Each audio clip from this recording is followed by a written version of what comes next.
Hello, everybody. Welcome. It's January 21st, 2021. It's a new world upon us, right? Hey, welcome to tonight's IncrediChat. As always, I am Mike Lopez, your host tonight. And as you can see, we're going to be talking about something really exciting here. It's an old shirt from like 20 years ago, but tonight we're going to be bringing back our old buddy, Lance Falk, and we're going to be talking tonight, part 2 of our exclusive chat about Jonny Quest. And we're going to focus tonight on the real adventures of Jonny Quest. So let's welcome Lance to the show. Lance, welcome to IncrediChat, buddy. Welcome. Hello, everyone.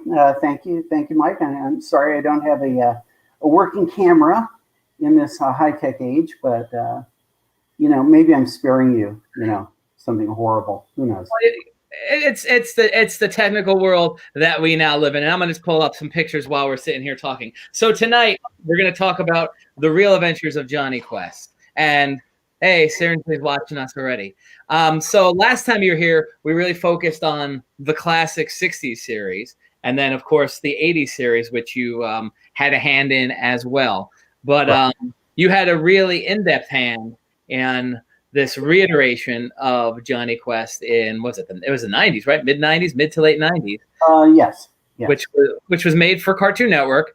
And it was the real adventures of Jonny Quest. So let me just ask you, and I know we talked about them a little bit the last time you were on. So Jonny Quest, they did the 80s show with Hard Rock and as part of Fantastic World. They did the 2 made for TV movies. And I know we talked more in depth about that storyline. How did those 2 movies, Johnny's Golden Quest and Jonny Quest and the Cyber Insects, really, I guess, determine or set the stage for the real adventures of Jonny Quest? Was Real Adventures planned, or were those movies so successful they said we got to do a new iteration? What happened? I think it was too big a gap. I think it was just kind of somebody was looking at the library of properties that we owned and decided that Jonny Quest would be the thing to do at this time. I don't think the movies or the 80s show or the original show even had a tremendous amount to do with it. There's a thing called a Q rating, which is basically you interview a lot of people, random people, on various pop culture items. And the things that are recognized more by more people have a higher Q rating. For example, Scooby-Doo has a Q rating through the roof. Batman has a Q rating through the roof. And that really determines what they want to make because people have heard of it. And, you can decide for yourself whether or not that's a good way to do business. But that's largely how these decisions are made. So somebody had an idea that it was time for Jonny Quest, maybe because anime was doing better, like adventure and anime. All I can do right now is speculate, but they decided to make it. It was a good news, bad news situation. They, in my opinion, they found the 2 guys on the planet that hated the original show. They found them, they hired them, they put them in charge of it. And can I just ask you, say they hated the show. What does that mean, they hated? I heard they were doing new Jonny Quest. I went to the head writer of it and said, I'm such a big fan and kind of an expert on the show. I'd love to work with it. And he said, well, it isn't very good, is it? People get nostalgia and quality all mixed up. I didn't do it with a British accent, but it had a British accent. And I was sort of like stunned by that, or gobsmacked, as the Brits would say, by somebody telling me to my face that he didn't think the old show was very good. Gotcha. And of course, my silent thought was, well, why are you in charge of it instead of me? Right. But that was that. So I went to talk to the art director and a fellow named Takashi. And I told Takashi, like, big fan, love to work on it, I'm a friend of Doug Wildey's, or a friend of his. Oh, yeah, we're not going to do that. We're going to fix it. We're not going to do that ugly Milton Caniff style. Now, for those who don't know, Milton Caniff is a very famous, legendary comic strip artist around World War II. So way, not only before your time, before my time. But Milton Caniff is massively influential on people like Doug Wildey, who created Jonny Quest. Gotcha. And Milton Caniff is considered a god. Milton Caniff is to adventure strips in the newspapers, which was a really big thing then, as Jack Kirby was to comic books, where massively influenced. And I'm told to my face that we're not going to do an ugly Milton Caniff style, and we're not going to do that stupid show that wasn't very good. So I kind of thought, put my foot in my mouth by coming in telling them how much I loved it. So that made me immediately unhireable. Oh, geez. And so the first iteration of that show was made by a bunch of guys, did not like the show. And so they thought they would fix it. Now, if you want a modern example of somebody not liking something, getting to make it, you'd have to go to Man of Steel, where Zack Snyder has said overtly he hates Superman. Yeah. And then they gave him Superman. So I'm never mad at Zack Snyder about that movie, because I'm mad at the guys who hired him. He was just Zack being Zack. Yeah. He was like showing a contempt that he had stated in interviews and things like, I don't know how anyone could like that character because he just wants to do good. And it was like, well, okay, that's fine. Make another Watchmen, make 300. You're good at that. Keep your paws off the Man of Steel. And we're in a DC universe now. That's a direct result of that. Now, you flip over to the Marvel side, you got a guy in charge, Kevin Feige. And all that stuff is great. All that stuff is great because they love the material. So Jonny Quest was in the hands of these guys. And for whatever reason, and your taste may vary from mine, but that show was not to my taste, not only as a not representing the show, in my opinion, but not even being generically a particularly good show. Now, I've talked about it on the original show DVD. I said that Jonny Quest has its strongest asset is that it's very realistic. Yeah. Is that they wear jeans and t-shirts, they get in a plane, they go to a place on the map that you could find. And then you throw in a monster. Sometimes you throw in an exotic thing or an exotic piece of technology. But basically, it's so real that's why it's kind of cool and different than superheroes. And I love me some superheroes. But it was nice to have one thing that was really relatable. And where they're like real guys. They're really good at what they do. So now the image on screen is this Quest World thing. Now, what the new guys did... That was a far cry from the Jonny Quest that we grew up with and love, right? Well, what the new guys did was they thought that was boring. So they invented this video game that could kill you called Quest World. And all of a sudden they had powers and esoteric weapons and costumes and all these weird things that was like, it stripped the one unique thing from them. Now, I'm going to say a show about kids that go into a video game that can kill them is not a bad idea for a show. Yeah. It's just not Jonny Quest. It's the opposite of Jonny Quest. It's if they made a Star Trek show and they were in a ship, but they never went to another planet. They were all like talking about the relatives. Oh wait, they made that one. But anyway,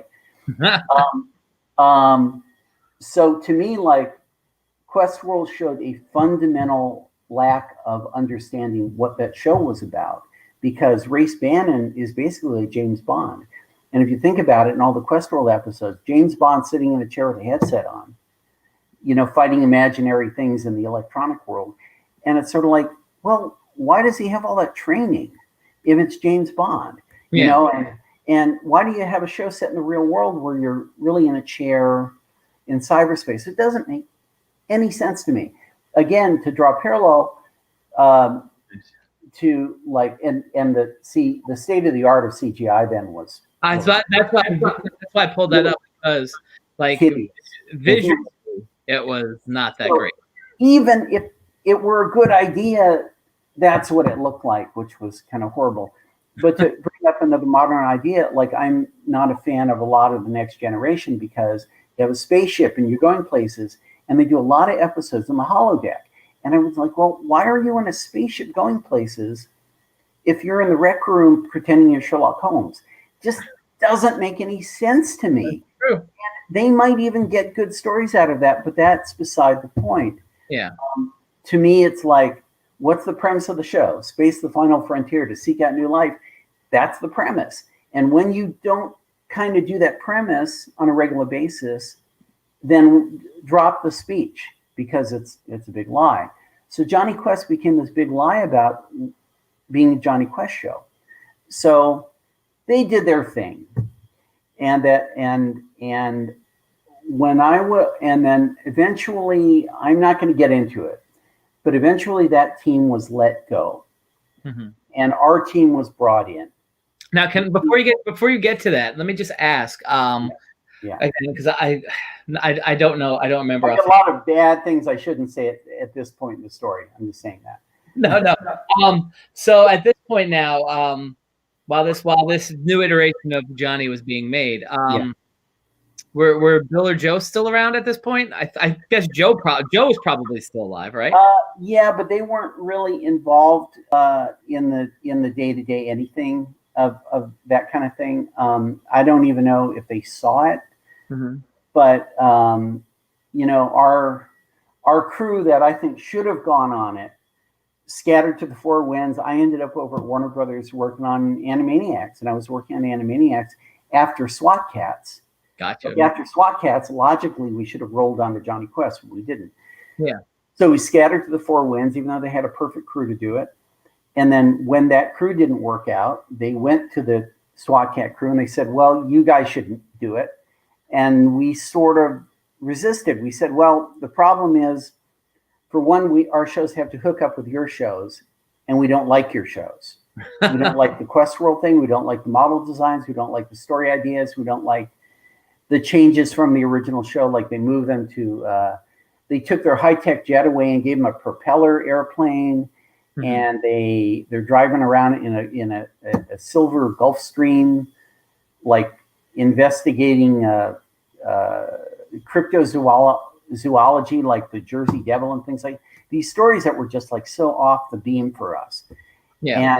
And we sort of said, yeah, we don't think so. And also because the first team, let's say they took a lot of time and money without delivering anything, we knew that we would be watched by hawks, so that wouldn't happen again.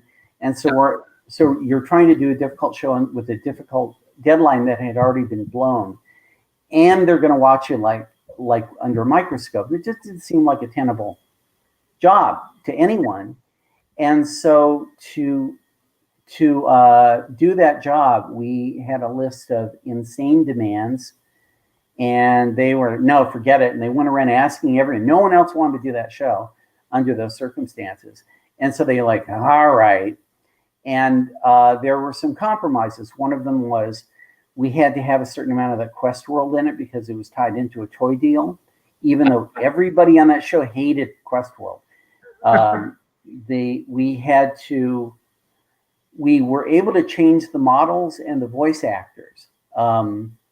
Not because we didn't like their voice actors, but because Race Bannon was kind of what Robert Patrick did. And I love Robert Patrick, you know, Liquid Terminator. But they brought him in and made him do a Montana twang and said, well, Race, that makes it, well, Dr. Quest, oh, my dog, sorry.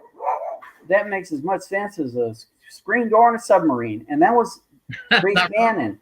And we couldn't have him come in and say, okay, now do the same character without the accent. It's too confusing.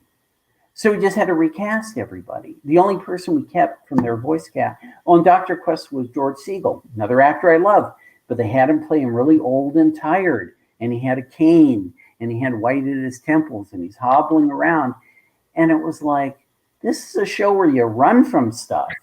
Like, how's that intelligent? You know, stuff like that. And he played him really old and tired, and George Siegel's a great actor, and I love the hell out of him. But he was instructed to play the character in a way that just wasn't going to work for us. Yeah. Now, let me go back to that, too, because someone asked in the chat. I remember you saying something that Don Messick actually auditioned, I guess, or came in for Urator for the second season of it as well. Well, that's a little sad story. We got Don, of course. We got Don, and we recorded an episode or two with him, and it turns out that he couldn't focus or understand direction. and he was a really super sweet man. But it turns out he had advanced Alzheimer's and was just not capable anymore. And we had the unfortunate role of being the show that he figured that out on. Gotcha. You know, like we weren't the show that broke Don Messick, but we happened to be up when he couldn't do it anymore. And he was a very sweet guy, but he knew it. Like the day we were really trying to work with him, and he just wasn't getting it. And he knew after. He said, "I'm so sorry. I can't do this anymore." And he was in Alzheimer's hospital within a week, and he passed away within a month of that. Gotcha. So we tried. So we had an emergency recasting session, and we called in a lot of guys, and I wrote the sides. The sides are like the audition script. Yeah. So I wrote a little beat of technobabble, because Dr. Quest does good technobabble. I did a beat of warm fatherly advice and kind of a humanistic thing. And then I wrote a Johnny, look out, look, an adventure beat. And so I think between these three beats, if somebody can nail them, they're going to be a good Dr. Quest. And it didn't necessarily have to be a sound alike. They just had to evoke the character. And we saw James Sicking, we saw Dean Jones, we saw a whole lot of guys that were really a lot of famous people. Wow. But the guy that killed it, knocked it out of the park, was John Delancey. And Q. John Delancey, yeah, was Q. And even though what I said about Next Generation, I still love a lot of the things about it. It was just the writing. I love him and Q and Patrick Stewart. I love those guys. Yeah. Picard's a hell of a show if you haven't seen it. But he came in and he was so great at those things, even though he didn't really sound like Don Messick. He was so great. The nuance of his performance and the commitment. He's a great voice actor. I don't know why he doesn't get more of it. He's really a natural at it. Yeah. And near the end of my 9 episodes that I wrote on the show, I started writing. I went in thinking I'm going to really like Race Bannon because he's the James Bond. I ended up kind of writing more towards Dr. Quest, and that was largely because of John, because I was like, wow, the idea of writing for the smartest man in the world is really interesting, and it's an interesting challenge. And Race is kind of too obvious, and Johnny's too obvious. Gotcha. So I started. If you look at the last couple I wrote, they're really Dr. Quest centric. They're in the last one I wrote. There was a situation where they're face to face with Dr. Zinn, which doesn't happen that often. And Dr. Quest is like, I'm going after him. And Race is, no, that's my job. He says, no, this guy's tried to kill my kids. And I've had it with him. And goes after him. And Race is like, all right, you're the boss. And because to me, that's what a dad would do. You're a dad, right? And you're not going to let that, not going to delegate that, And so that's the sad story of Don Messick. For years, I had a voicemail on my phone, and it was Don did it for me. I mixed the music in, or had someone mix the music in. It was, this is Dr. Bettenquist of the Quest Research Center. Lance isn't available to take your call at the moment. He's gone back in time with Race, Johnny, Haji, and myself to fight the nefarious Dr. Zinn. Lance will return. Boop, and it dun, dun, dun, dun, dun. And I had to get rid of the message because I would get like 10 hang-up calls an hour, like people saying, "Oh, you got to hear this guy's message." I had to get rid of it, and that's on microtape somewhere. I have to transcribe it. I was going to say, I hope to God you still have that. Jeez. I have it in a box somewhere. But Don was a dynamite sweet guy. He just ran out of gas when it was happened to be our turn to take a ride, And in fact, what happened was one of the people that came to read it was Robert Foxworth. Okay. And we did have a Race Bannon for a couple episodes. But what I said in the room, which kind of cost that guy a job, was he sounds more like Race than Dr. Quest. In fact, he sounds more like Race than the Race we have. And they all kind of like, yeah, he does. And next thing you know, he was Race. Gotcha. Haji was to finish the quintet. Haji was Rob Paulson, who you know, who's an adult man, who's Pinky, and he's Yakko. And boy, is he a funny, great, sweet guy. And you talk about people who are very giving people. He is one of those people. He's so nice. Well, you know what? I've been to a lot of voice recording sessions. Well, voice actors are always. I've never had a jerk voice. You know, they've all been so nice. Absolutely. That's been an area where they're it's a very competitive field. A lot of guys that want that job, and they're not going to be a pain in the ass. You know, even if that would be their default, they're gonna, hey, it's so good to be here, and what would you like me to do it again? You know, they're like that.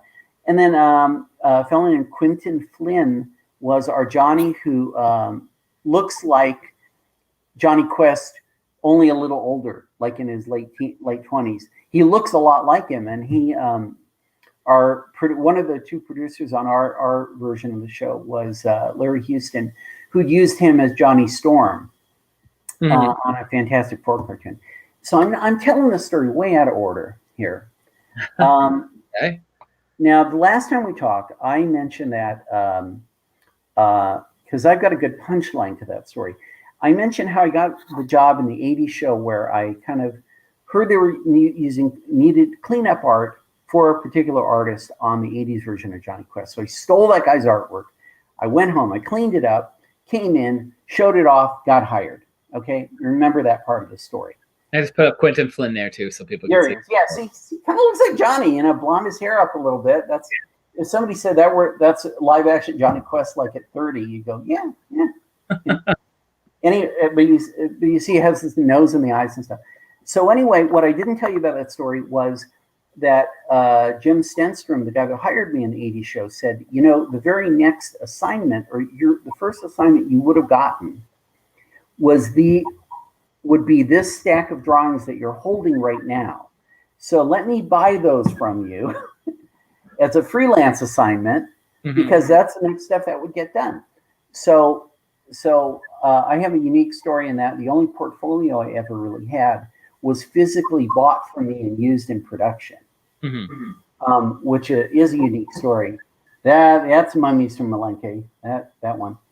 And oh my God, the fans hated her pink outfit. Oh my God, there was a big outrage about that. We fixed it down the road, but yeah.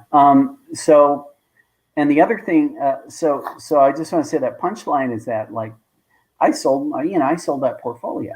Yeah. So now I'm working away in Animaniacs. I get a call from Davis, and Davis Doy says, "Hey, we're going to do Jonny Quest." Went, really? Yeah. Those other guys are out. Went, all right. Well, he says, no, I want you to be a staff writer on it. Now, I was a freelance writer before for him on SWAT Cats. Gotcha. But this one was a staff writing job, and I was like, holy crap, that's like a dream job, working with him, working on my favorite show, and writing for a living. Yeah. And I went in there like gangbusters aggressively. Now, if you remember the 80s show, there was a character, a big rock character named Hard Rock. Correct. It was a big golem that followed him around like a puppy dog. And I thought Gollum was, Hard Rock was sort of an eye-rolling character to me. But what I thought I would do is, for my first episode, I would do a golem episode. However you pronounce it, you tell me. So I did a golem episode. In other words, an 8-foot rock, indestructible rock man, except he was a terrifying, dangerous monster. And I looked at the legend of the Golem and said, oh, okay, it's in Prague, in the Czech Republic. Very good. That used to be a Soviet satellite nation, but it isn't. So maybe there's an ex-military general that used to be high in the Russian, in the Soviet command, and lost Prague, and he wants to kind of create this terrorist revolution to take Prague back in the name of Mother Russia, and he gets a hold of the Golem to do it. So he has this supernatural thing. So, wow, to me, it's like, well, it's military gun, James Bond action. It's got a monster. It's in an exotic location. Yeah, that's mine. That's my Golem guy. And so I thought that's kind of a perfect Jonny Quest story. It has all those elements in it. And I called it Rock of Rages. which is a play on the Hebrew spiritual Rock of Ages. Yeah. So, of course, the Golem is a Hebrew legend. I know he's been used a little bit, but I don't consider him an overused monster. There's a really good episode of Disney's Gargoyles that's about the Golem. Yeah. But they don't really do a whole hell of a lot with that big stone rock guy. And so I thought I'd do, so that was a ball. I did that. That went over very well. And then the next one was one of my discarded stories I wrote in the 80s and pitched called Race Against Death, which is basically Johnny and Race handcuffed together running an obstacle course. But through it, you see flashbacks of Race's early days in the agency and that it's an old enemy of his. Mm-hmm.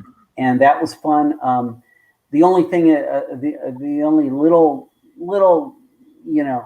about it was they didn't like the word death, so they changed it to Race Against Danger, gotcha. Which isn't a phrase. Like Race Against Death is a real expression. Race Against Danger isn't, but whatever. The show came out fine. That's Rock of Ages again.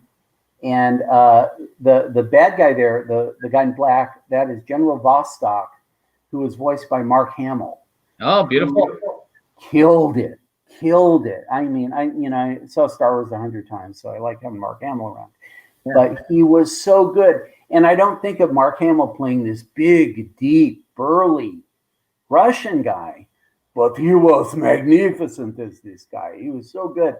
And a tradition in Jonny Quest, you kill the villain. And he was so good, I unkilled him at the very end we changed one panel of the storyboard. So he showed a bunch of rocks, and he used to have his hand sticking up from the rubble, and we just got rid of the hand. And that's Race Against Danger. That's the second one. And so I was able to bring him back for another episode, but we did kill him then. But I told him I had one more story for him. So this is the Race Against Death one. Yeah. And you find out I made a terrible mistake. I thought Race's old boss that's in the original show, I thought his name was Corbin with a B, but it's Corvin with a V, as in victory. And I had him call him Corvin or Corbin, like the artist Richard Corbin. And so that's my bad, but that's who that character is. He's in a couple of classic episodes as Race's boss, the guy with black hair. Now let me ask you a question in regards to when you came on to we have a you okay there? Yeah, I can hear you. I heard some feedback. So when it came to doing this, you came on there with the new team for the second season of Real Adventures. Right. How much did the classic show really influence you? Like you're talking about this character from the classic series. I still keep what they were doing with Real Adventures, but also separate to make it more of your own and closer to the original. Well, that's an easy one to answer. We got it as close as they would let us. We inherited some model sheets of character designs we didn't like, and we were allowed to change them, but not too much, because the shows could air in any order, and it'd be too confusing. So we cheated them back a little bit towards the original show. If it were up to us, it would have totally been the original show models and ages. But Johnny he's not going to go from like 14 to 11 back and forth. You just can't do that. And it's bad enough that their voices jump, and it was a big ask of the studio, but it was a demand that we had. Another demand we had was we got them in a room saying like, okay, we're legally obligated to do Quest World. What is the minimum frame count or time count that we can get away with without getting in trouble? And we got them down to the frame, and we got them down to things like, can we have some episodes with a lot of it so we can have other episodes with none of it? So we have these like really kind of polluted episodes that we'd write off, and then we would have a free range of other episodes. Now, the compromise we came up with, this is my idea in the show, I said, all right, how about this? Because they said, you got to have a minimum of 4 minutes in every episode. Doesn't matter what it is. And you have to have whole episodes about it. So, all right, about those 4 minutes. Do they have to be in the body of the show? In other words, can you go to commercial, wrap up the story, go to commercial, come back, and you have a 4-minute Jonny Quest film that's all in cyberspace. It's a little self-contained video game or whatever, and then you run the end credits. And they were like, all right, you can do that. And then we ended up calling those Quest Bites, and they kept it the F out of the regular show in a lot of episodes. Now, we kept one writer from the other crew, a guy named Mike Ryan, who's a great guy, very talented writer. And Mike Ryan had worked with the Quest World stuff. We fully admitted we didn't understand it. Well, it's a video game, but it can kill you. So why did they keep going in? Like, that doesn't make any sense to me. You know, like the holodeck. Why do they keep going back to the holodeck, but it always malfunctions and tries to kill you? It doesn't make any sense.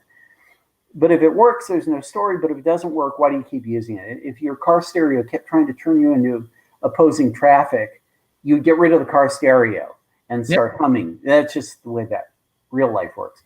So Quest World always kept trying to kill him. And so what Mike Ryan did was he wrote the handful of Quest heavy episodes we had to do, and he wrote all the Quest Bites. And then he was kind of I guess a consultant on the Quest World stuff that were in everybody's script if we had any. Yeah. And that's how we managed it, but it was like partitioning the thing we didn't like keep it off the body of the show. And it was my turn in the barrel twice. I had to write two very, out of the 9 I did, I had to write 2 very Quest World centric episodes. Did my best, try to come up with a different idea for them, but they're easily my least favorite that I did, because I think it's very off premise. Another little compromise was they spent a lot of money on a style guide for the show. So all the merchandise you see, all the graphics, everything you see was designed by the first season team. They were not going to redo all that stuff for the second season. So if you bring up that videotape box, even though it's the second season, that's a first season style drawing on it. Your shirt is a first season style drawing on it. Well, since we're talking about some Quest things here, let me just pull up the videotape box. But before we get to that, let me just go over here. That's the first season model, but where you say it says complete second season, those are ours. Race Bannon does not have that flat top wood chipper hair. You know? Yeah, and what a weird haircut for him. But I'm gonna just pull this out here for a second.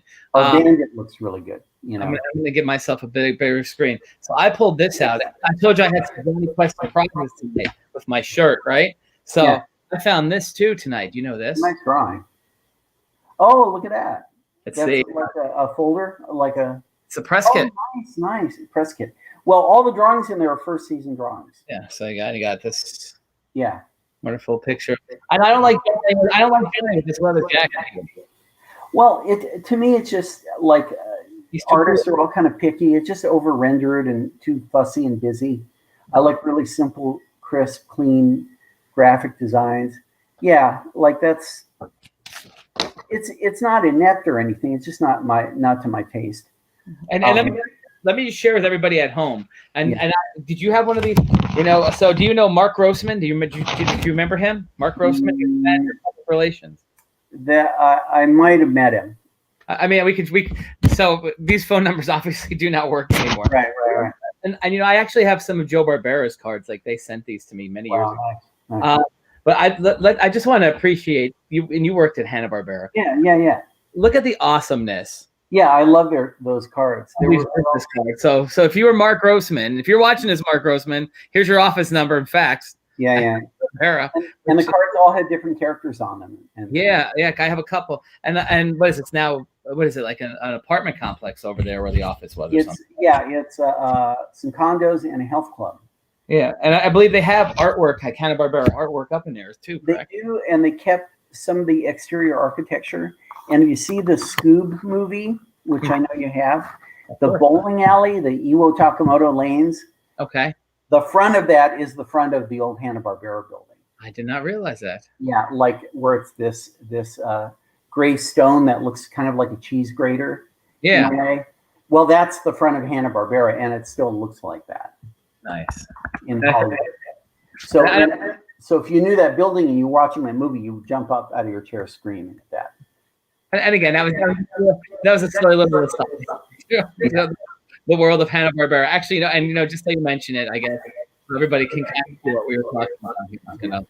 That movie Scoob is a real love letter to the studio. Oh, no doubt. Yeah, but a million really cool little Easter eggs in there. Oh my gosh, 50 billion. Yeah. All the street names and all that stuff is really great. Let me just pull up there. There it is. Yeah, that's it. So if you look at Scoob, you'll see those cheese grater things. Yeah. On the bowling alley. I didn't realize that. Yeah. And that looks like after we moved out, before they started building the other stuff. Gotcha. And then on the cheese grater thing, they had like big flags of the characters, I guess, right? Yeah, they would hang banners on those things all the way down. They had a series of Fred Flintstone where he was going yabba dabba doo on it. They would, for a while, they had the Jonny Quest characters on there, but there were all those the first season designs, and so they did things with it. I can see like the left hand side is clearly under construction. That used to be a gate. And to the left of that is a annex warehouse building that we worked in. See the penthouse on the very top? Yeah. That was Joe Barbera. That was Bill Hanna's penthouse office. And eventually he just gave it up because he didn't like going up and down the stairs. Uh-huh. So I was up there with a crew for a little while. We worked on Pound Puppies up there. How many floors were that building? Building was 2 floors and kind of a basement level. So three floors. But it had that little penthouse on it. Nice. And that was Bill Hanna's office?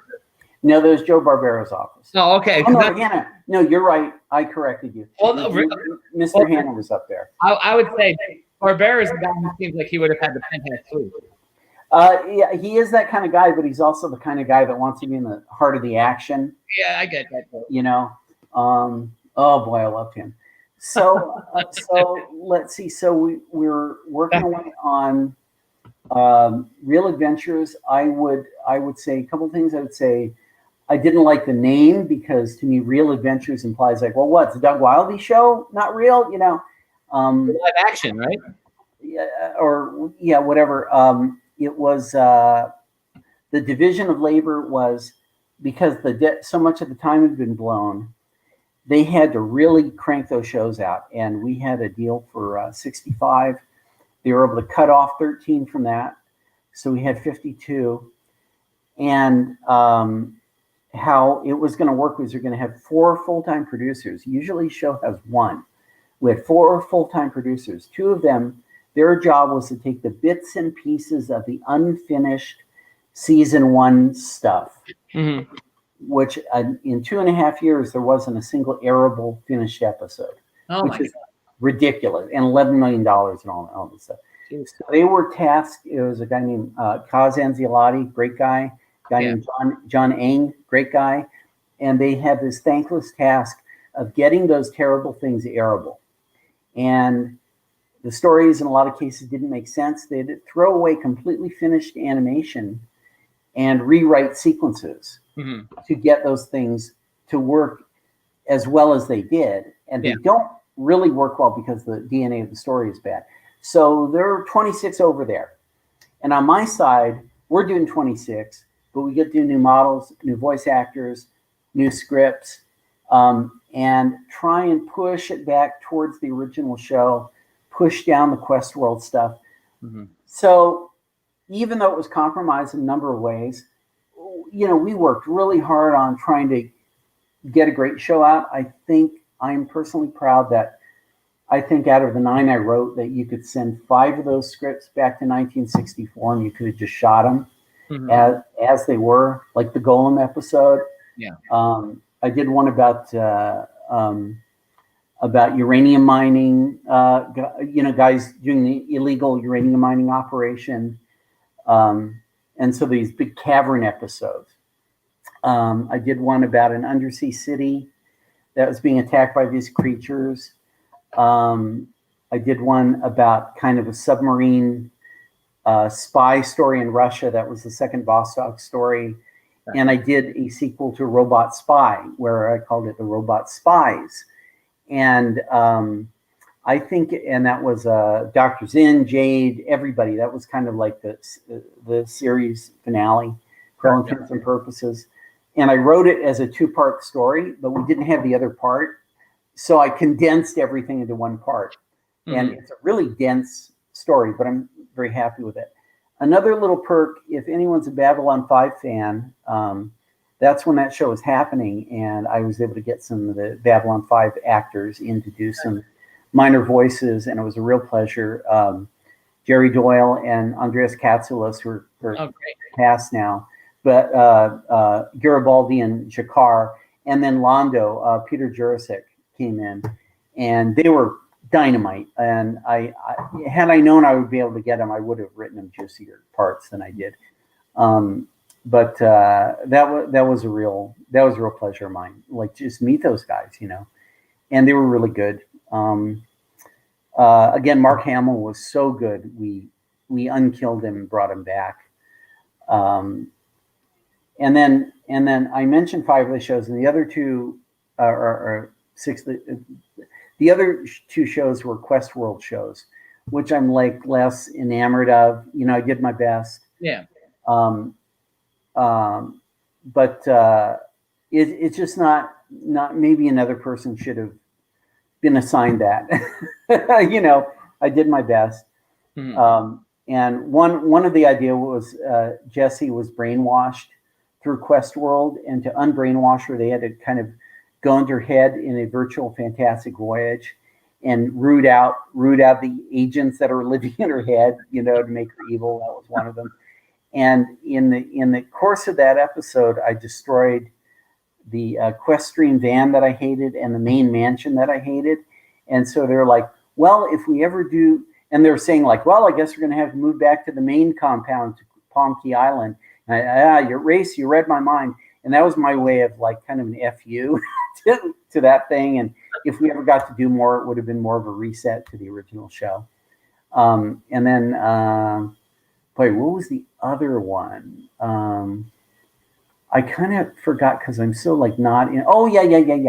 It was called Other Space, and it was sort of Quest World Open is used as a dimensional gateway. And these creatures start kind of coming through, building a bigger gateway, and they're going to come through. And it was very much structured like an Outer Limits story, like Bolero Shield or something. Yeah. And even I did go to the composer of that episode with a lot of the Dominique Frontieri music from Outer Limits, and I said, get as close to this as you can without getting us sued. And it's got some very Outer Limitsy music in it. But you know, not my favorite idea. I think I did a decent job. Yeah. With it. So you have any other questions? Because I've been talking. Yeah, no. I mean, you tell us all this great stuff about Jonny Quest. I mean, now you know you talked about the wrap up of the series. Like we talked about last time too, that you got to play around with Spy Quest later on. But do you feel like, going back to Real Adventures, do you feel, being that really was the last Jonny Quest series, do you feel it was a fitting swan song, if you will, a fitting ending for Jonny, or do you think there's something for Jonny to be told?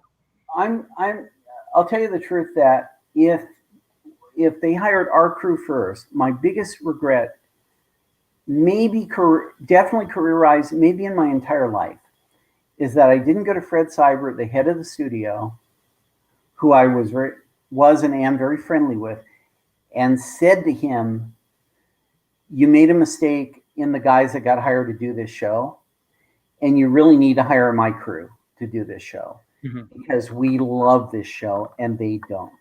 And we're ready, we're able, we're the right guys. But what my stupid mistake was, I followed the chain of command. He hired a head of production, and the head of production hired his friends, and those friends hated Jonny Quest. And you got what you got. And so if I had, and what I did is I did not want to go over the production manager's head. So I didn't think that was cool to go to his boss like I'm tattling to daddy or something. Yeah. You know, it's like I just kind of let it happen, and seeing what they were doing with the show was so not what I wanted to see happen to it. It was like watching your childhood friend on crack. And I left the studio and I went over to Warner Brothers. I mean, it was literally so painful to watch it unfold for me. And I was a fan of Animaniacs, so I went over and I was gonna say that's a bad show to go to, right? I jumped on that and had a hell of a time, and was on that show for a year and a half. And then in the meanwhile, like I was at Hanna-Barbera for the first year of the season 1 production, where it went to hell, and then so I was over on Animaniacs, like would be year 2 and a half of season 1 of Real Adventures. And that's when Davis called me and said, well, it's 2.5 years since they started. They don't have a finished episode. And so we're going to finish it. We're going to finish that show. And my first job was like, here are all the scripts that they never put in production. Why don't you read them and write a report? I wish I had the report. And I was reading them, and they were like, well, here's a mystery in a gated community. And here's looking for the Jersey Devil. And the stories were just, my God, they were really off concept, really off premise. And my report was, I know you spent money on these things, but if you don't throw them away, you're going to have a lot of really, really bad shows. I don't even think you can take the ideas from these things and make Jonny Quest episodes out of it. I mean, that's my opinion. And other people agreed with that. But I was kind of called in as the expert of the show. You are the expert. And you know, I said, like, we got to do that from scratch. And Glenn Leopold, we worked together on SWAT Cats. And I was a little pain in the ass to him at first because I was a new kid and I wanted to prove myself. And I fought him a little bit on changes. And by the end of that show, I ended up just loving Glenn and his talent and how smart he was and how patient he was with me. And then when we were on Jonny Quest, we were a team. We were a great team. We got along fantastic.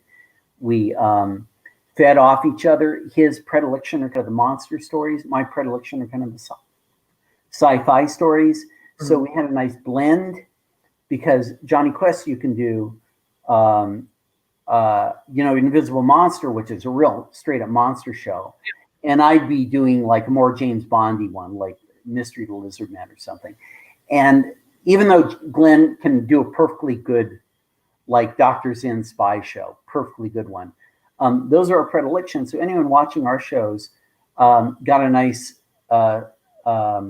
variety, you know, of different types of Jonny Quest shows. We got along great. And Glenn, bless him, he knew that I knew the show so well that he did not have to give me notes. He had ideas, and they were good ideas because he's a very intelligent, creative human being. Yeah. But he trusted me implicitly on this particular show. It was like he said, I read it and I got nothing. I think this works really well. And he wasn't even, by the end, he wasn't even looking at my stuff. He was just, yeah, I don't have to worry about that slot or that slot or that slot. You know, John. Those are getting done. Yeah. Let me ask you too. Had you guys been given the helm earlier on, I mean, obviously the Quest World stuff would have been non-existent, right? Well, would you make me cry? But I know where this question's going. Maybe. I'm going to say that if we went up first and we had the ridiculous resources in budget and time that they did, we could have done something even better than the original show, which I consider to be the greatest animated adventure show of all time. With those resources and the crew we had, we could have done an even better job. Well, I was gonna ask, would you have kept the style, or would you have gone back to the more classic, or even what you did in the? We would have split the difference. We would have had the characters basically look the same, maybe tweaked a little bit, but the costumes are so generic, yeah, and so timeless. you don't really need to change them. I can't even think of a way, like Haji wearing a Nehru jacket and a turban, that might not have flown anymore. The fact is, just a little thing, I'm going to credit season 1 team with 2 things. One is I ended up really liking the character of Jessie, and I'm glad we had her. Yeah. And I really like their theme song. Is a really good version of the theme song. Oh, yeah. It's really good. I mean, the original theme song is the greatest. Dun, dun. But they did a great job, and I like their logo. Their logo, there it is on screen now. I think their logo is really strong, too. The content of the show, it's a whole different. But so what we would have done was that. Now, a thing I may have mentioned before, but a question comes up, which is, if you were going to do Jonny Quest now, would you make it a 60s show set in the period of the original show, or would you make it contemporary? My answer to that, and I thought about this, and certainly the 60s is very sexy. There's a great screenplay that's set in the 60s that I read by Fred Decker. Great screenplay. But for Jonny Quest? It was just like, it was one of the live action movie pitches. Really? That Richard Donner was going to do, and it's a really good script. And Fred Decker, who did Monster Squad and a few other things, wrote it. All right, Odin, calm down. My feeling is that Doug Wildey, when he was creating the original show, it was contemporary when he made it. Yeah. And so it's not a period. It was never a period piece. It was a contemporary show, but it was more than that. He would go through all the popular mechanics and popular science magazines and look for that cutting edge, what's right around the corner. And that's where you got the Dragonfly jet. That's where you got the VTOL jet, which did not exist when it was on Jonny Quest. It was the first mention of a laser in a TV show. It was a very early instance of a talking computer, although they've done that. There are Twilight Zones about that. But they were treating it like this is just matter-of-fact technology. It was just around the corner. Now, in my mind, what's fun about Jonny Quest is it shows the world like 3 or 4 years from now. And that it's what's the cutting edge thing. So we're not going to have a moon base, but maybe we're going to have a more robust version of the space lab in orbit, or the ISS, right? So maybe a more robust version of that. Or maybe they're talking about a manned mission to Mars and things around the corner. I've always been a big Michael Crichton fan. Mm-hmm. And one reason is he dipped his pen in the same inkwell that Doug Wildey did. So if you think about, for example, Jurassic Park, the perfect Jonny Quest story, perfect. Let's say Dr. Quest is visiting his old friend on an island, who's another scientist, who's come up with this thing, and he's there to evaluate it for the government, brings race with him, brings the kids with him. And it's this really high-tech, cutting-edge invention, which is cloning dinosaurs. But what the last half of the story is are monsters chasing the kids around the jungle. And if that isn't a perfect Jonny Quest story, I don't know what is, right? That's very true. And he wrote a book called Congo. They made kind of a bad movie of it, but the book's really good. Perfect Jonny Quest story, because it has to do with high-tech diamonds that are superconductors that will be like revolutionize the computer industry and be really high-tech, but where do you go? You have to go in this deepest, hiddenest jungle of Africa where these apes kill you there. And so it's like, again, jungle and high-tech, kind of thing.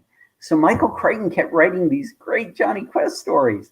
And you could take any Michael Crichton novel just about and just tweak the characters around, and there it would be. Timeline would be a Jonny Quest story. Sphere would be a Jonny Quest story. The movie Twister, you could do an episode about storm chasers, So that is a way of saying what I would do now is I would make it a contemporary show, but really set 5 years in the future. Technologically, you never show the date. Now, I'd go one step further. Is if you, obviously we've all seen The Incredibles.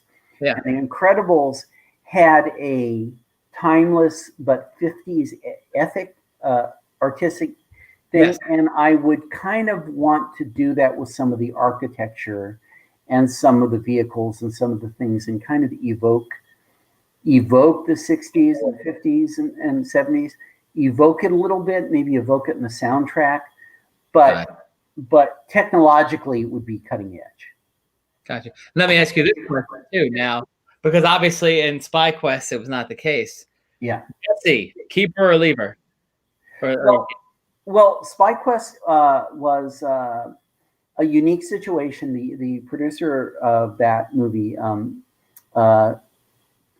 Spike Brandt, who's a great guy, great talent. I work for him a lot, and I'm very flattered to work for him, because that guy, he only hires like the best of the best. So when he hires you, so he did all these Tom and Jerry movies. And the premise of the Tom and Jerry movies is that Tom and Jerry would meet a famous person and share their adventure. And so you got a Tom and Jerry Robin Hood, you got a Tom and Jerry Sherlock Holmes, you got a Tom and Jerry Go to Oz, etc. And he really wanted to do Jonny Quest. It was the only way he would be allowed to do Jonny Quest, is to fold it into a series they were already doing. And he, after years of pitching, he talked him into letting him do a Jonny Quest meets Tom and Jerry movie. And it sounds silly. That's good. But if that's the only way you can get that done, so be it.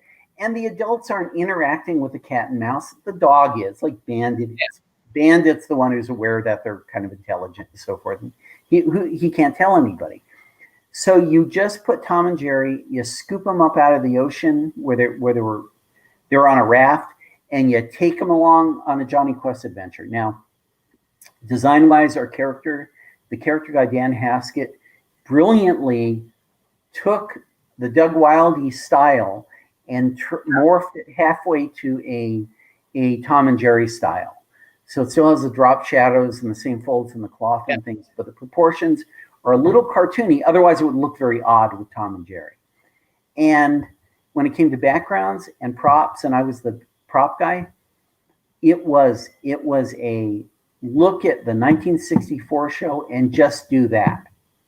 Just do things that fit. So I was taking the hydrofoil out of the first episode, doing turns of it. They used it. I was doing the jetpack out of Invisible Monster, and they just used it. I was doing the hover vehicles from Fraudulent Volcano. I just had to do different views and show the control panels.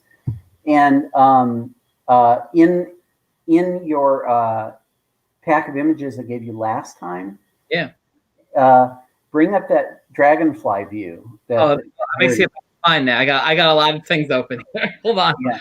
But I just took a picture from Spy Quest. There you go. And there they are. And it's fine, you know. And there, I probably designed that backpack. And if that missile fires on the guy on the left, I did the missile, you know.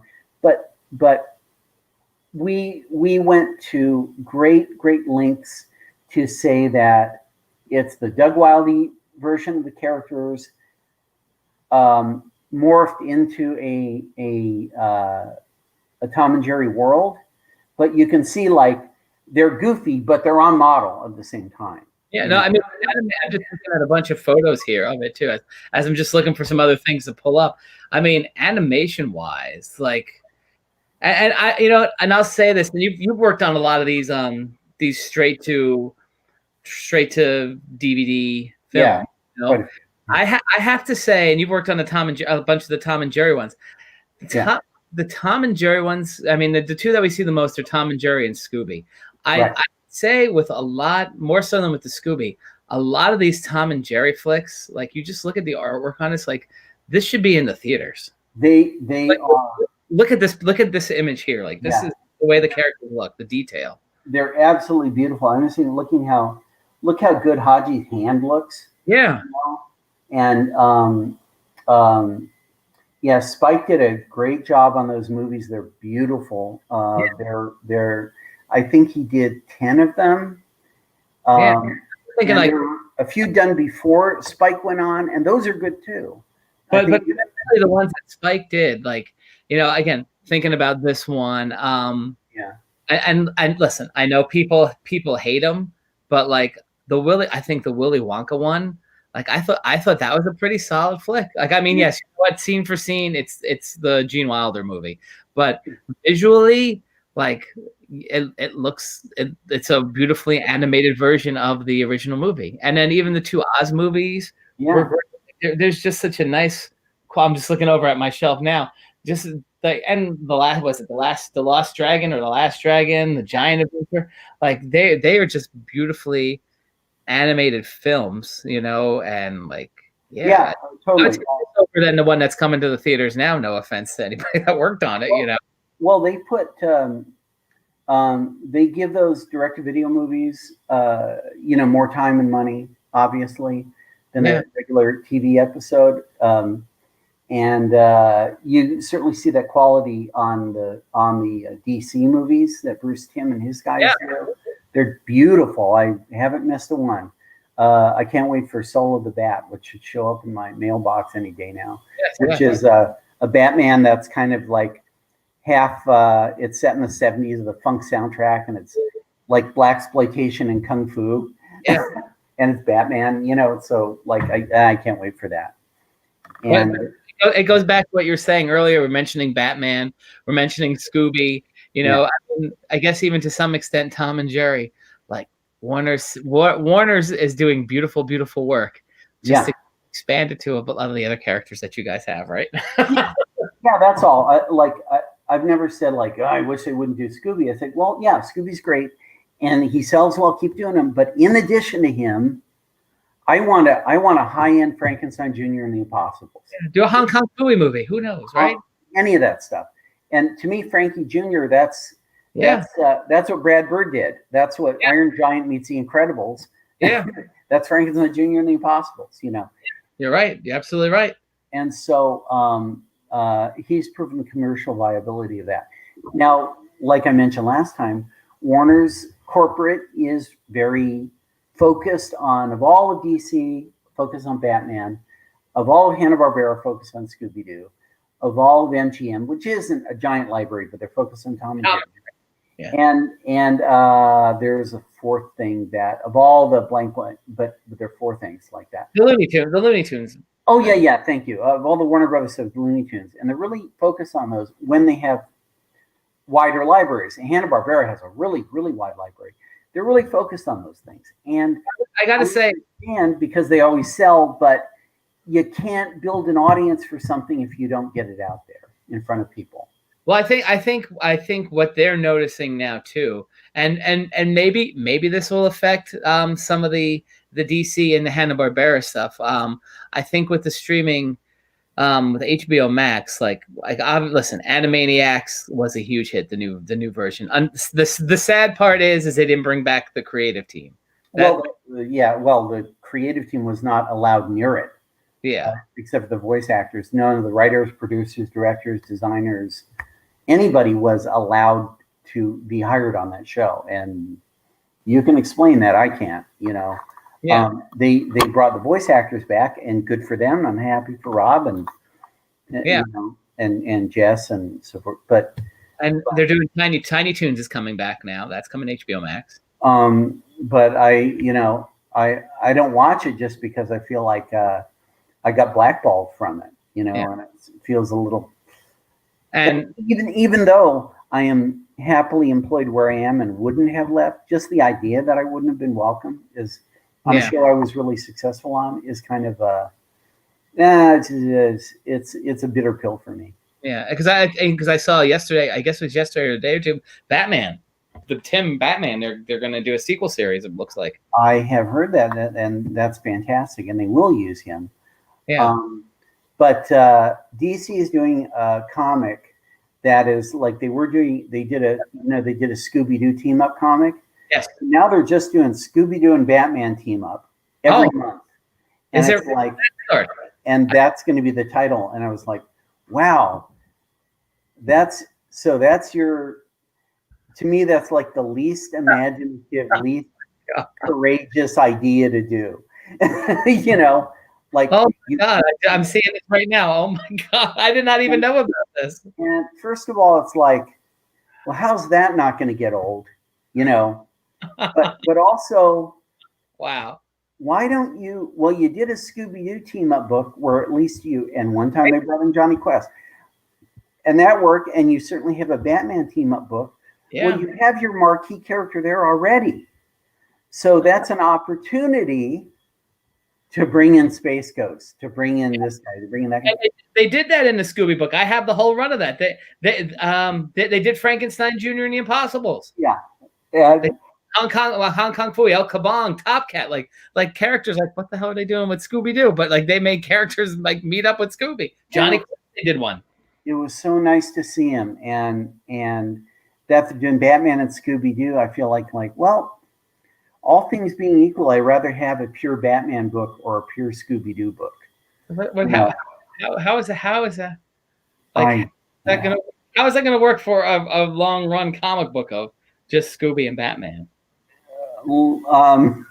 That's a really good question, and good luck. I'm looking at the description now too, and I'm like, I don't get it. Like, okay, for maybe like a 2 or 3 issue arc, sure. Yeah, I don't get it. That's it. Okay, whatever. You know. Anyways, my friend, we've got it's over an hour, so let me just quickly ask as we wrap up here. Do you see a market for Jonny in the future? Do you think we will see Jonny again? What do you think? I think, all right, I don't know the second part of that. That's really up to the who's running the studio kind of thing. I think it's a great concept. It's a timeless concept. And if they're smart, they'll do more. And if they're not smart, they won't. And if they're smart, when they do it, they'll hire people that know it and love it and give them the resources, because it's not your typical cartoon. It is more labor intensive and more detailed and harder to write. And because the closer you get to reality, the more precise something has to be, or it really gets wonky and weird. So I would say, like, I hope so, and I hope I'm involved. But on the flip side of that, if they screw it up, I would rather they didn't make it. Yeah. You know, and every couple of years there's a pernicious rumor that, they're making a live action Jonny Quest movie. And then I look and I said, there's no studio announcement. So where'd they hear that? And then I find out, like, Robert Rodriguez's agent mentioned that it was something he was interested in talking about. Yeah. And that's all that is.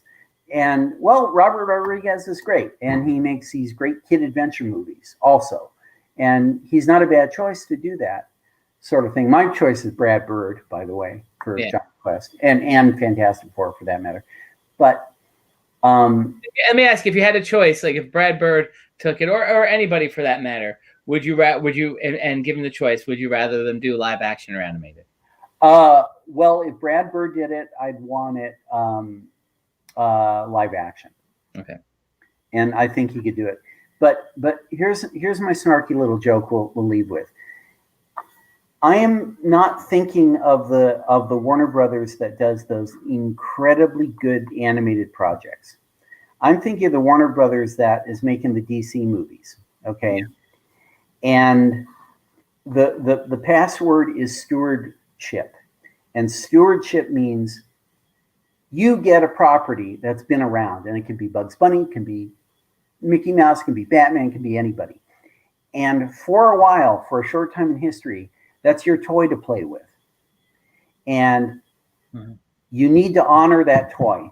But you should make it contemporary. You should put your own spin on it, because why else would you make new ones? But you cannot break that toy. You have to honor it. And as a big example, when we got the Jonny Quest movies, the Scooby-Doo movies, they were the first long form Scooby-Doos ever. And we got in a room, and one guy in the room, there were 4 of us, and it was Jim, myself, David Stoy, and Glenn Leopold. And Glenn Leopold said, we're going to make it just like the original show. And we're going to have a 90-minute mystery and with an unmasking at the end. And Jim Stenstrom said, that's kind of boring. Let's do real monsters. And David Stoy said, well, on one hand, you can do a 22-minute story with a mystery. But if you drag it out to an hour and a half, people are going to have to be, it's going to either have to be really complex or people are going to have to be really stupid to because that's a long time to, because you think about it, it's structured like a joke. It's ba-dum, set up, punch. So if you stretch that joke out to 90 minutes, it's a problem. But Real Monsters is not honoring the idea of the show. And we're not making it for us, we're making it for them. We're not making it for so I'm the guy in the room that said, well, we've got to do both. So we're going to have a solvable mystery with all the Scooby-Doo trappings, and the last scene is the same and everything. But we're going to weave in a real monster story. And not only that, but each story is going to kind of get confused with the other story and throw people off the scent. And it's going to wrap up in a way that's surprising. If you think about the one I wrote, Alien Invaders, you open the episode, clearly there's an alien spaceship. Clearly it knocks them off the road, and it buzzes the planet. There's no question that it's a real spaceship. But the next thing you see are fake aliens from some guys doing a Scooby-Doo story, right? So they're on these hovercraft, and they wear these monsters. But you as the audience saw a real spaceship, and then you saw aliens. So you are going to make that connection, even though it doesn't exist. And it turns out the aliens in the show, spoiler alert, is the cute hippie chick and her dog that Scooby and Shaggy fall in love with. And the reason they look like they're out of the 60s, which is why he loves them so much, is because they got our old television transmissions from the 60s. So that's what they think we are like now. So when they show up, it's like Cher. It's like a young Cher and her hippie dog. And she likes to say groovy. Right. It is groovy. And we have the psychedelic song. That's Scott Gerald's storyboarder, by the way. Did a great job on that. Yeah. And so those are really the aliens in the story. Yeah. So that movie was, we had real monsters and we had a hoax at the same time. Witch's Ghost, great example of that, where the whole first 2/3 is like a hoax. And then at the end, turns out there really is a witch's ghost. Yeah. And then they have to deal with that in the last chunk of the story. So my point is, when you're the steward of something, you have a responsibility to that thing. Gotcha. And you have to do that thing, or you're betraying. So I don't consider the people who had Superman create mass destruction in Metropolis and snap a guy's neck to solve his problems. Pa Kent telling him maybe you should let kids drown, to protect your secret identity. Things like that are so off tone to the character that it's to me personally, it's vile. And there are some vile people given the jobs of stewardship here and there in the world. And what I'm terrified of is a Zack Snyder type is going to get their hands on Jonny Quest and in live action. And I saw what happened firsthand with the first season of Real Adventures. What happened when you had some guys who hated the original show. Yeah. And you got what you got, and you got cyberspace, and you got race talking like that, and you got old Dr. Quest, and you got these really terrible stories. And so here's the meeting. The meeting is, we're going to do a Jonny Quest movie. And one guy will say, like, okay, but Johnny isn't sexy enough. Let's make him 17. And another guy says, all right, but let's make Jade his love interest and make her younger so that she's the love interest. And what about Haji? Well, Bollywood's really hot. So let's use a Bollywood guy for Haji and have some dance numbers. And let's make Dr. Quest and Race a couple, because that's really woke of us. And on and on and on. And they would do all these things because they don't love the original show. They don't even really know it or like it all that much. Like Zack Snyder clearly hates Superman. He can't stand him. And so I don't want people in there like the guys that did Real Adventures in the beginning, getting their hands on a live action Jonny Quest. They'll ruin it forever. There are people who to this day think that Space Ghost is a funny talk show host. He's not. And there are people, et cetera. You can think of a lot of examples of that kind of thing. And I don't think per se there's anything wrong with doing that stuff. But boy, you have better got the right one front and center before you can play with it and do little parodies. But if your only Space Ghost show on since the 80s is where he's a talk show host, that's a problem. And I pitched a very involved Space Ghost series where it was a half hour. It was kind of like, okay, it's like Batman the Animated Series. It's kind of like Jonny Quest, and it's like Batman in space. And they're half-hour stories, and there's a continuity arc, and it's more serious. And you meet the Herculoids and Galaxy Trio and all this thing. And the answer was, nah, he's a talk show host. and I had Steve Rude like doing designs for me and all this stuff to pitch it, and they killed it like that because he's just a talk show host. Oh, but he's not. So I would like Jonny Quest if Brad Bird made it, because Brad Bird friggin' loves Jonny Quest. Yeah. And that would be fine by me. And the only reason it wasn't live action in the first place was there's no way to make that show on any kind of normal budget. Of course. So they drew it instead. But if Doug could have done that live action, they would have. So, and if Joe could have. So, and it was always meant to be as close to live action as possible. Yeah. All right. Did I talk your ear off? No. It's always about cartoons. You have such a deep knowledge. I mean, besides just the Johnny stuff, all the stuff that you've worked on. I mean, the love is there. You are more than just a Jonny Quest expert. You are just like an animation guru. Well, bless your heart. I appreciate that. No, true. I like what I like, you know. Yeah. Thank you so much again for joining us on IncrediChat, and thank you for everybody who tuned in tonight to watch and listen to part 2 of our Jonny Quest.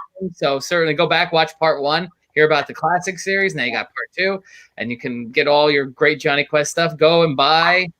We had a comment. You're the animation king. How about that? Oh, that's nice. So, go buy the DVDs, and have a Jonny Quest marathon, right? Well, I'm going to tell you guys, if you like, I told Mike this earlier, but if you like our version of Jonny Quest, the season 2 version, and I hope you do, then look for a show called SWAT Cats that is done by all the same people, all the same writers and artists and designers and everything. It's not like Jonny Quest.